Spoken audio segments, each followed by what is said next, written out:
মানে আমি জানি যে আমরা এক সময় সঙ্গীহীন হয়ে যাব, আমাদের সাথে কেউ থাকবে না, আমরা সবাইকে হারাই ফেলবো, কিন্তু এতগুলো মানুষের জীবন চিরতরে অন্ধ পঙ্গু।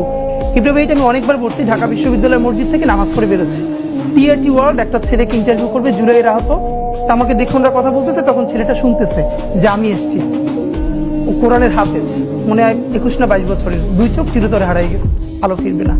তা আমার কাঁধে হাত রেখে বললো কি যে হাদি ভাই আমার সপ্তাহখানেকের জন্য আমার একটা চোখে একটু আলো ফিরিয়ে দেওয়া যায়। আমি বললাম ভাই 1 সপ্তাহের জন্য কেন? বললো ভাই অন্তত আমার মারে আমার খুব একবার দেখতে মন চাই, আমার মা আমার অনেক নিষেধ করছিল অন্তরণে যাইতে, আমি ফিরে আসার সময় মারে দেখি নাই, আমার একটাবার মন চায় আমার মারে দেখি।